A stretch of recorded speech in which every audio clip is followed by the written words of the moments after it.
हम लोग अपने कोड की स्पेस किस तरह से सेव कर सकते हैं, वो ये कि अनसाइंड करेक्टर हमारे पास बेस्ट डेटा टाइप है अभी तक की जो हम लोगों ने डिस्कस की है। उसका रीजन क्या है कि जो हम लोग 8051 माइक्रो कंट्रोलर यूज कर रहे हैं, ये एक 8 बिट का माइक्रो कंट्रोलर है।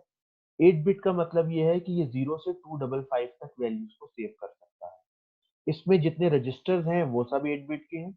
सब 0 से 255 तक की वैल्यू को सेव कर सकते हैं। तो अगर हम उन्हीं रजिस्टर बेस कोई भी ऑपरेशन परफॉर्म करना चाहते हैं, हम लोग एक 8 बिट की पोर्ट को यूज करना चाहते हैं, 8 बिट की पोर्ट से डाटा लेना चाहते हैं, कहीं पर सेव करना चाहते हैं, तो जो बेस्ट डेटा टाइप हमारे पास होगी वो अनसाइंड करेक्टर की डेटा टाइप होगी, क्योंकि ये एग्जैक्टली 8051 के आर्किटेक्चर से मैच करती है। 8051 में 0 से 255 तक हम लोग रजिस्टर में सेव कर सकते हैं,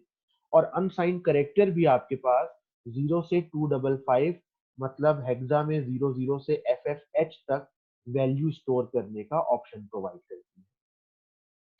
तो ये हमारे पास डिफरेंट डेटा टाइप है, लेकिन हमारे पास जो मोस्ट अप्रोप्रिएट डेटा टाइप है और जो सबसे कम स्पेस लेगी अगर हम लोग 8051 बेस ऑपरेशन परफॉर्म करना चाहते हैं, तो बेहतर है